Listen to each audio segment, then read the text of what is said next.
ओम शांति। ओम शांति। ओम शांति। आज 15 नवंबर 2020 और आज विशेष दीपावली की सबको बहुत बहुत हार्दिक शुभकामनाएं, शुभ भावनाएं। दीपराज बाबा के संग हम सभी दीपरानियां कितनी सुंदर रूहानी दीपावली मना रहे हैं।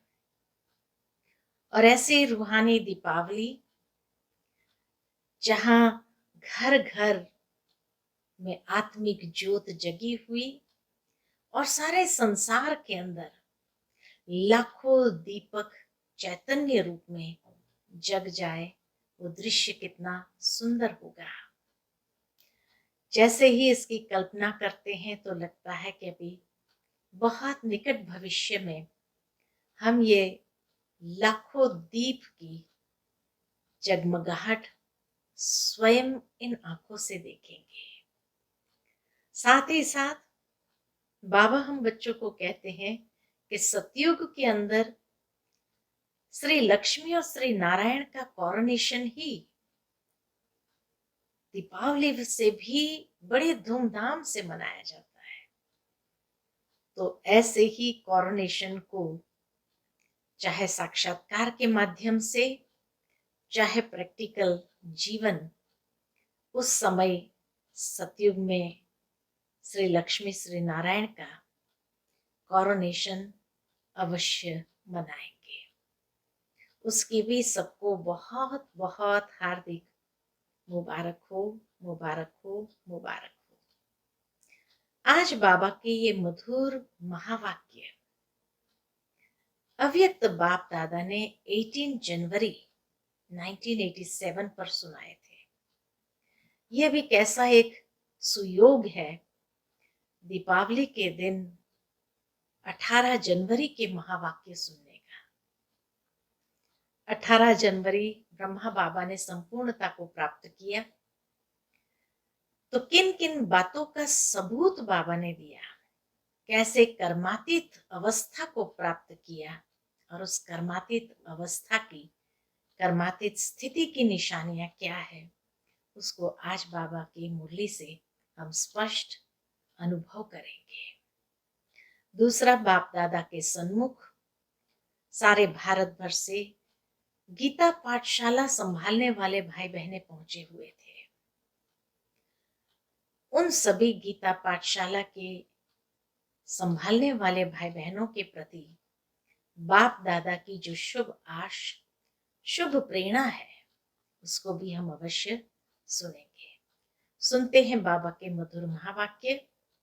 18 जनवरी 1987। आज की मुरली का शीर्षक है कर्मातीत स्थिति की निशानियां। आज अव्यक्त बाप दादा अपने अव्यक्त स्थिति भव के वरदानी बच्चों व अव्यक्त फरिश्तों से मिलने आए हैं। यह अव्यक्त मिलन इस सारे कल्प में अब एक ही बार संगम पर होता है। सतयुग में भी देव मिलन होगा, लेकिन फरिश्तों का मिलन, अव्यक्त मिलन इस समय ही होता है। निराकार बाप भी अव्यक्त ब्रह्मा बाप के द्वारा मिलन मनाते हैं। हम सभी आत्माओं के साथ मिलन मनाते हैं। निराकार को भी यह फरिश्तों की महफिल अति प्रिय लगती है, इसलिए अपना धाम छोड़ आकारी व साकारी दुनिया में मिलन मनाने आए हैं। फरिश्ते बच्चों के स्नेह की आकर्षण से बाप को भी रूप बदल, वेश बदल बच्चों के संसार में आना ही पड़ता है। यह संगम युग बाप और बच्चों का अति प्यारा और न्यारा संसार है। यह संगम युग बाप और बच्चों का अति प्यारा और न्यारा संसार है। स्नेह सबसे बड़ी आकर्षित करने की शक्ति है। जो परम आत्मा बंधन मुक्त को भी, शरीर से मुक्त को भी स्नेह के बंधन में बांध लेती है। स्नेह कैसी शक्ति है जो परम आत्मा बंधन मुक्त को भी, शरीर से मुक्त को भी स्नेह के बंधन में बांध लेती है। अशरीरी को भी लोन के शरीरधारी बना देती है। यही है बच्चों के स्नेह का प्रत्यक्ष प्रमाण। आज का दिन अनेक चारों ओर के बच्चों के स्नेह की धाराएं स्नेह के सागर में समाने का दिन है। बच्चे कहते हैं हम बाप दादा से मिलने आए हैं। बच्चे मिलने आए हैं व बच्चों से बाप मिलने आए हैं। क्या कहेंगे? बच्चे मिलने आए हैं या बच्चों से बाप मिलने आए हैं, या दोनों ही मधुबन में मिलने आए हैं, या दोनों ही पहुंचे हैं मधुबन के मधुरांगन में। बच्चे स्नेह के सागर में नहाने आए हैं, लेकिन बाप, कल्पना कीजिए, लेकिन बाप हजारों गंगाओं में नहाने आते हैं। बच्चे स्नेह के सागर में नहाने आए और बाप हजारों गंगाओं में नहाने आते हैं। इसीलिए गंगा सागर का मेला विचित्र मेला है। स्नेह के सागर में समाये सागर समान बन जाते हैं।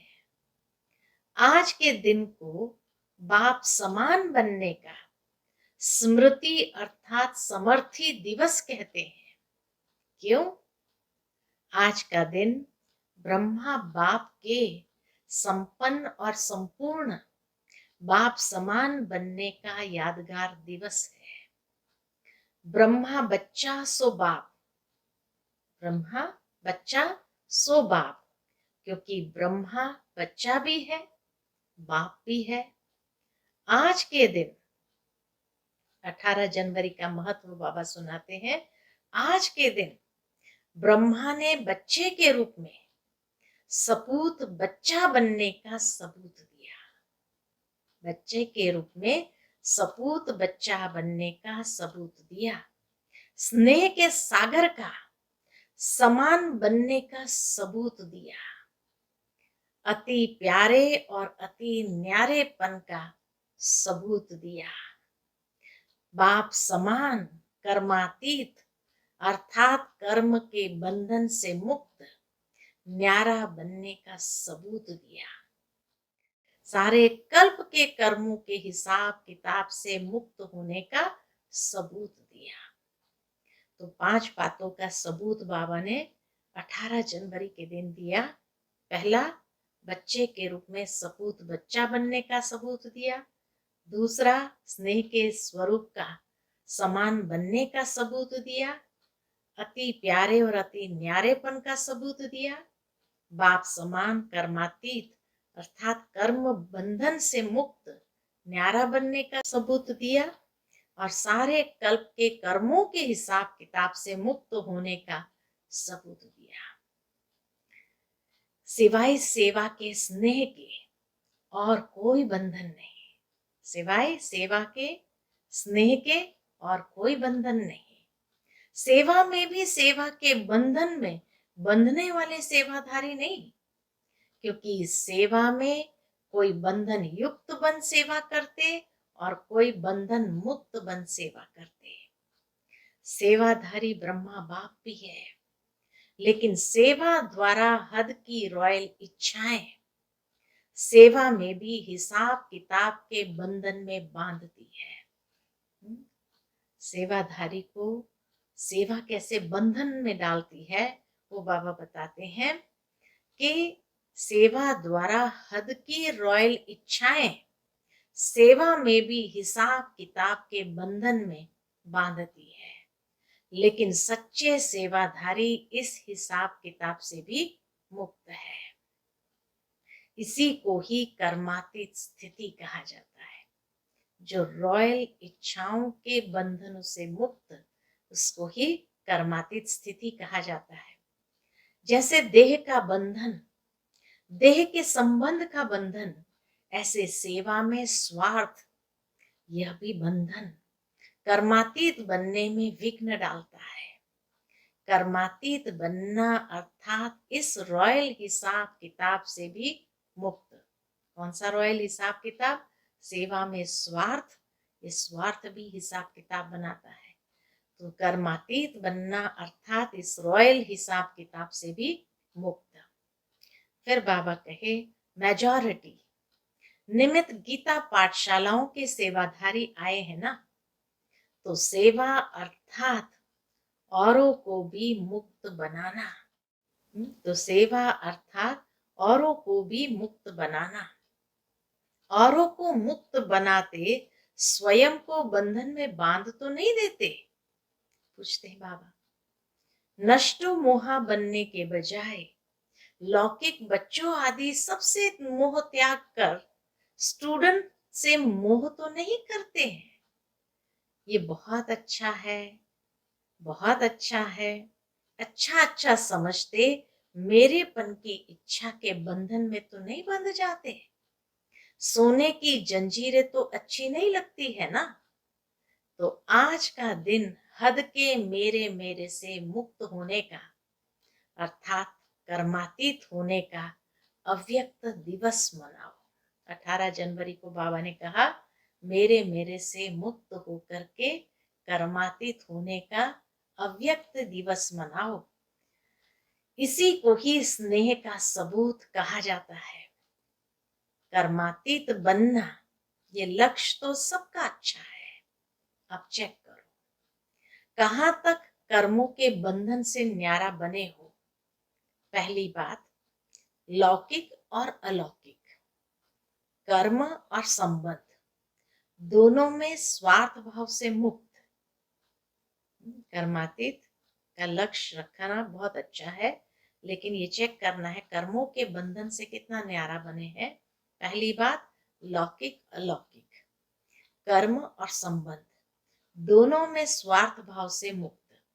दूसरी बात, पिछले जन्मों के कर्मों के हिसाब किताब, पिछले जन्मों के कर्मों के हिसाब किताब व वर्तमान पुरुषार्थ के कमजोरी के कारण किसी भी व्यर्थ स्वभाव संस्कार के वश होने से मुक्त बने हैं। पूछ रहे बाबा, किसी भी व्यर्थ स्वभाव संस्कार के वश होने से मुक्त बने हैं? कभी भी कोई कमजोर स्वभाव संस्कार व पिछला संस्कार स्वभाव वशीभूत बनाता है तो बंधन युक्त है, बंधन मुक्त नहीं है। ऐसे नहीं सोचना कि चाहते नहीं हैं, लेकिन स्वभाव या संस्कार करा देता है। यह भी निशानी बंधन मुक्त की नहीं, लेकिन बंधन युक्त की है। कोई भी पिछले स्वभाव संस्कार के वश होना, ये भी बाबा कहे बंधन युक्त है। और बात, कोई भी सेवा की, संगठन की, कोई भी सेवा की, संगठन की, प्रकृति की परिस्थिति स्वस्थिति को व श्रेष्ठ स्थिति को डगमग करती है, यह भी बंधन मुक्त स्थिति नहीं है। कोई भी सेवा, संगठन, प्रकृति, परिस्थिति स्वस्थिति या श्रेष्ठ स्थिति को अगर हिला देती है, डगमग कर देती है, तो यह भी बंधन मुक्त नहीं है, इसीलिए हिला देते हैं। इस बंधन से भी मुक्त। तीसरी बात, पुरानी दुनिया में, पुराने अंतिम शरीर में किसी भी प्रकार की व्याधि अपनी श्रेष्ठ स्थिति को हलचल में लाए, इससे भी मुक्त। एक है व्याधि आना, एक है व्याधि हिलाना, जो हिला देती है हमें। तो आना यह भावी है, लेकिन स्थिति हिल जाना यह बंधन युक्त की निशानी है। स्वचिंतन, ज्ञान चिंतन, शुभ चिंतक बनने का चिंतन बदल शरीर की व्याधि का चिंतन चलना, इससे मुक्त। क्योंकि ज्यादा प्रकृति का चिंतन चिंता के रूप में बदल जाता है। तो इससे मुक्त होना, इसी को ही कर्मातीत स्थिति कहा जाता है। इन सभी बंधनों को छोड़ना, यही कर्मातीत स्थिति की निशानियां है। यही कर्मातीत स्थिति की निशानी है। ब्रह्मा बाप ने इन सभी बंधनों से मुक्त हो कर्मातीत स्थिति को प्राप्त किया। तो आज का दिवस ब्रह्मा बाप समान कर्मातीत बनने का दिवस है। आज का दिवस का महत्व समझा? अच्छा, आज की सभा विशेष सेवाधारी अर्थात पुण्य आत्मा बनने वालों की सभा है। गीता पाठशाला खोलना अर्थात पुण्य आत्मा बनना। सबसे बड़े ते बड़ा पुण्य हर आत्मा को सदा के लिए अर्थात अनेक जन्मों के लिए पापों से मुक्त करना, यही पुण्य है। नाम बहुत अच्छा है, गीता पाठशाला। तो गीता पाठशाला वाले अर्थात सदा स्वयं गीता का पाठ पढ़ने वाले और पढ़ाने वाले। गीता ज्ञान का पहला पाठ कौन सा है? अशरीरी आत्मा बनो। दूसरे अध्याय में आत्मा का ज्ञान दिया परमात्मा ने। तो गीता ज्ञान का पहला पाठ अशरीरी आत्मा बनो और अंतिम पाठ नष्टो मोहा स्मृति स्वरूप बनो। तो पहला पाठ है विधि और अंतिम पाठ है उस विधि से सिद्धि।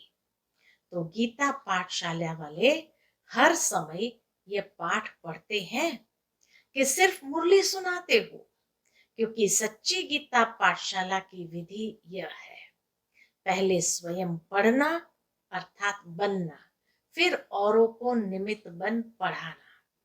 तो सभी गीता पाठशाला वाले इस विधि से सेवा करते हो, क्योंकि आप सभी इस विश्व के आगे परमात्मा पढ़ाई के सैंपल हो। परमात्मा पढ़ाई का सैंपल हो। तो सैंपल का महत्व होता है। सैंपल अनेक आत्माओं को ऐसा बनने की प्रेरणा देता है। तो गीता पाठशाला वालों के ऊपर बड़ी जिम्मेवारी है। अगर जरा भी सैंपल बनने में कमी दिखाई तो अनेक आत्माओं के भाग्य बनाने के बजाय भाग्य बनाने से वंचित करने के निमित्त भी बन जाते हैं, है ना। बाबा कहे भाग्य बनाने के बजाय भाग्य बनाने से वंचित करने के निमित्त भी बन जाएंगे, क्योंकि देखने वाले सुनने वाले साकार रूप में आप निमित्त आत्माओं को देखते हैं। बाप तो गुप्त है ना, इसलिए ऐसा श्रेष्ठ कर्म सदा करके दिखाओ जो आपके श्रेष्ठ कर्मों को देख अनेक आत्माओं के श्रेष्ठ कर्मों के भाग्य की रेखा श्रेष्ठ बना सको।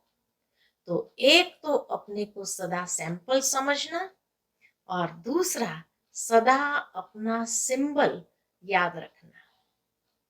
प्रवृत्ति मार्ग वालों का सिंबल क्या है? तो सिंबल याद रखना। गीता पाठशालों वालों का सिंबल कौन सा है जानते हो? कमल पुष्प। बाप दादा ने सुनाया है कि कमल बनो और अमल करो। कमल बनो और अमल करो। कमल बनने का साधन ही है अमल करना। अगर अमल नहीं करते तो कमल नहीं बन सकते। इसलिए सैंपल है और कमल पुष्प का सिंबल सदा बुद्धि में रखो। सेवा कितनी भी वृद्धि को प्राप्त हो, लेकिन सेवा करते न्यारे बन प्यारे बनना। सिर्फ प्यारे नहीं बनना, न्यारे बन प्यारे बनना। क्योंकि सेवा से प्यार अच्छी बात है, लेकिन प्यार लगाव के रूप में बदल नहीं जाए। इसको कहते हैं न्यारे बन प्यारा बनना। सेवा के निमित्त बने, ये तो बहुत अच्छा किया, पुण्य आत्मा का टाइटल तो मिल ही गया, इसलिए देखो खास निमंत्रण दिया है क्योंकि पुण्य का काम किया है। अब आगे जो सिद्धि का पाठ पढ़ाया, विधि से सिद्धि, जो सिद्धि का पाठ पढ़ाया, तो सिद्धि की स्थिति से वृद्धि को प्राप्त करते रहना। समझा आगे क्या करना है? अच्छा, सभी विशेष एक बात के इंतजार में है। वह कौन सी? रिजल्ट सुनाए। किसी ने कहा तो बाबा कहे रिजल्ट आप सुनाएंगे या बाप सुनाएंगे? बाप दादा ने क्या कहा था? रिजल्ट लेंगे या देंगे? ड्रामा प्लान अनुसार जो चला, रिजल्ट दे रहे हैं। ड्रामा प्लान अनुसार जो चला, जैसा चला उसको अच्छा ही कहेंगे। लक्ष्य सबने अच्छा रखा, लक्षण यथाशक्ति कर्म में दिखाया। बहुत काल का वरदान नंबरवार धारण किया भी, और अभी भी जो वरदान प्राप्त किया वो वरदानी मूर्त बन बाप समान वरदान दाता बनते रहना। वरदान दाता बनते रहना। अभी बाप दादा क्या चाहते हैं? वरदान तो मिला, अब इस वर्ष बहुत काल बंधन मुक्त अर्थात बाप समान कर्मातीत स्थिति का विशेष अभ्यास करते दुनिया को न्यारा और प्यारापन का अनुभव कराओ। कभी कभी अनुभव करना, अभी इस विधि को बदल बहुत काल के अनुभूतियों का प्रत्यक्ष, बहुत काल अचल अडोल निर्विघ्न निर्बंधन निर्विकल्प निर्विकर्मी अर्थात निराकारी निर्विकारी निरअहंकारी। सार में ये तीन बात आ गई, अर्थात निराकारी निर्विकारी निरअहंकारी। इस स्थिति को दुनिया के आगे प्रत्यक्ष रूप में लाओ। इसको कहते हैं बाप समान बनना। समझा? रिजल्ट में पहले स्वयं से स्वयं संतुष्ट वह कितने रहे, क्योंकि एक है स्वयं की संतुष्टता, दूसरी है ब्राह्मण परिवार की संतुष्टता, तीसरी है बाप की संतुष्टता। तीनों की रिजल्ट में अभी और मार्क्स लेनी है, तो संतुष्ट बनो, संतुष्ट करो। बाप की संतुष्ट मणि बन सदा चमकते रहो। बाप दादा बच्चों का रिकॉर्ड रखते हैं, इसलिए गुप्त रिकॉर्ड बताते हैं। होनहार है, इसलिए बाप सदा प्रसन्नता की स्टेज देखते हैं। अच्छा, सभी संतुष्ट मणियां हो ना, वृद्धि को देखकर खुश रहो। आप सब तो इंतजार में हो कि आबू रोड तक क्यों लगे, तो अभी तो सिर्फ हॉल भरा है। फिर क्या करेंगे? फिर सोएंगे या अखंड योग करेंगे? यह भी होना है, इसलिए थोड़े में ही राजी रहो। 3 पैर के बजाय 1 पैर पृथ्वी भी मिली तो भी राजी रहो। पहले ऐसा होता था यह नहीं सोचो। परिवार के वृद्धि की खुशी मनाओ। आकाश और पृथ्वी तो फूटने वाला नहीं है ना। पहाड़ तो बहुत है, यह भी होना चाहिए, यह भी मिलना चाहिए। यह बड़ी बात बना देते हो। यह दादियां भी सोच में पड़ जाती है, क्या करे कैसा करे, है ना? दादियां भी सोच में पड़ जाती है कि जब कोई सैल्वेशन मांगना शुरू करते हैं तो क्या करे कैसे करे। ऐसे भी दिन आएंगे जो दिन में धूप में सो जाएंगे, रात में जागेंगे। वो लोग आग जलाकर आसपास बैठ जाते हैं ना, रात में आग जलाकर आसपास बैठ जाते हैं। गर्म हो करके आप योग की अग्नि जला करके बैठ जाएंगे। योग की अग्नि जलाकर रात में बैठ जाएंगे। पसंद है ना? या खटिया चाहिए, बैठने के लिए कुर्सी चाहिए, या पहाड़ की पीठ, ये पहाड़ की पीठ कुर्सी बना देना। जब तक साधन है तो सुख लो, नहीं है तो पहाड़ को कुर्सी बनाना। पीठ को आराम चाहिए ना, और तो कुछ नहीं। 5,000 आएंगे तो कुर्सियां तो उठानी पड़ेगी ना, और जब क्यू लगेगी तो खटिया भी छोड़नी पड़ेगी।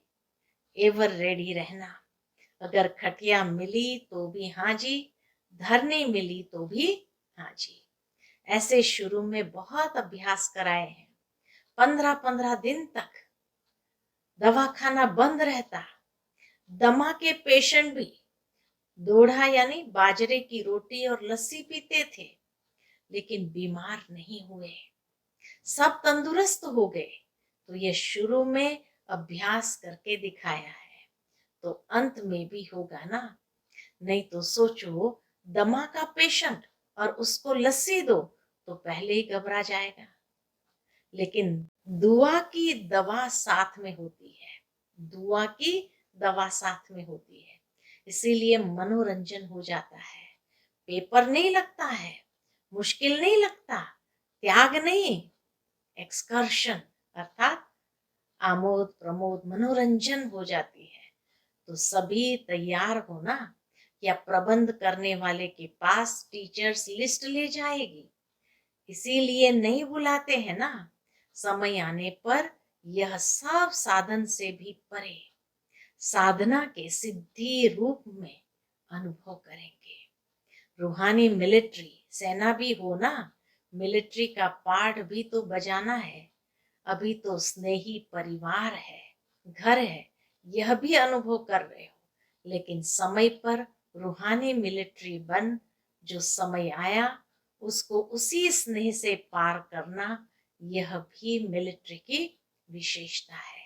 अच्छा, गुजरात को यह विशेष वरदान है, जो एवर रेडी रहते हैं, बहाना नहीं देते हैं, क्या करे कैसे करे, रिजर्वेशन नहीं मिलती, पहुंच जाते हैं। नजदीक का फायदा है। गुजरात को आज्ञाकारी बनने का विशेष आशीर्वाद है, क्योंकि सेवा में भी हाजी करते हैं ना। बाबा के सेवा में भी हाजी करते हैं ना। मेहनत की सेवा सदा गुजरात को देते हैं ना। रोटी की सेवा कौन करता है? स्थान देने की, भाग दौड़ करने की सेवा गुजरात करता है। बाप दादा सब देखते हैं। ऐसे नहीं बाप दादा को पता नहीं पड़ता। मेहनत करने वालों को विशेष महबूब की मोहब्बत प्राप्त होती है। मेहनत करने वालों को विशेष महबूब की मोहब्बत प्राप्त होती है। नजदीक का भाग्य है, और भाग्य को आगे बढ़ाने का तरीका अच्छा रखते हैं। भाग्य को बढ़ाना सबको नहीं आता। कोई को भाग्य प्राप्त होता है, लेकिन उतने तक ही रहता है, बढ़ाना नहीं आता। लेकिन गुजरात को भाग्य है और बढ़ाना भी आता है, इसलिए अपना भाग्य बढ़ा रहे हो। यह देख बाप दादा भी खुश है। तो बाप की विशेष आशीर्वाद, यह भी एक भाग्य की निशानी है। समझा? जो भी चारों ओर के स्नेही बच्चे पहुंचे हैं, बाप दादा भी उन सभी देश विदेश दोनों के स्नेही बच्चों को स्नेह का रिटर्न, सदा अविनाशी स्नेही भव का वरदान दे रहे हैं। स्नेह में जैसे दूर दूर से दौड़ दौड़ कर पहुंच गए, है ना। स्नेह में जैसे दूर दूर से दौड़ कर पहुंचे हो, ऐसे ही जैसे स्थूल में दौड़ लगाई, समीप पहुंचे, सन्मुख पहुंचे, ऐसे पुरुषार्थ में भी विशेष उड़ती कला द्वारा बाप समान बनना, अर्थात सदा बाप के समीप रहना। जैसे यहाँ सामने पहुंचे हो, वैसे सदा उड़ती कला द्वारा बाप के समान समीप ही रहना। समझा क्या करना है? यह स्नेह है, दिल का स्नेह। दिलाराम बाप के पास आपके पहुंचने से पहले ही पहुंच जाता है। चाहे सन्मुख हो, चाहे आज के दिन देश विदेश में शरीर से दूर है, लेकिन दूर होते हुए भी सभी बच्चे समीप से समीप दिल तख्त नशीन है। तो सबसे समीप का स्थान है दिल। तो विदेश व देश में नहीं बैठे हैं, लेकिन दिल तख्त पर बैठे हैं। तो समीप हो गए ना। सभी बच्चों की याद प्यार, उल्हने, मीठी मीठी रूरिहाने, सौगातें सब बाप के पास पहुंच गई। बाप दादा भी स्नेही बच्चों को सदा मेहनत से मुक्त हो, मोहब्बत में मग्न रहो, यह वरदान दे रहे हैं। तो सभी को रिटर्न मिल गया ना? सभी को रिटर्न मिल गया ना? अच्छा, सर्व स्नेही आत्माओं को, सदा समीप रहने वाली आत्माओं को, सदा बंधन मुक्त कर्मातीत स्थिति में बहुत काल अनुभव करने वाली विशेष आत्माओं को, सर्व दिल तख्त नशीन संतुष्ट मणियों को बाप दादा का अव्यक्त स्थिति भव के वरदान साथ याद प्यार और गुड नाइट और गुड मॉर्निंग। हम रूहानी बच्चों की रूहानी माता पिता बाप दादा को याद प्यार, गुड मॉर्निंग और नमस्ते नमस्ते। शुक्रिया बाबा, शुक्रिया। फिर आज के बाप दादा के मधुर वरदान है, पुराने खाते समाप्त कर, पुराने खाते समाप्त कर नए संस्कारों रूपी नए वस्त्र धारण करने वाले बाप समान संपन्न भव। जैसे दीपावली पर नए वस्त्र धारण करते हैं, ऐसे आप बच्चे इस मर्जीवा नए जन्म में नए संस्कार रूपी वस्त्र धारण कर नया वर्ष मनाओ।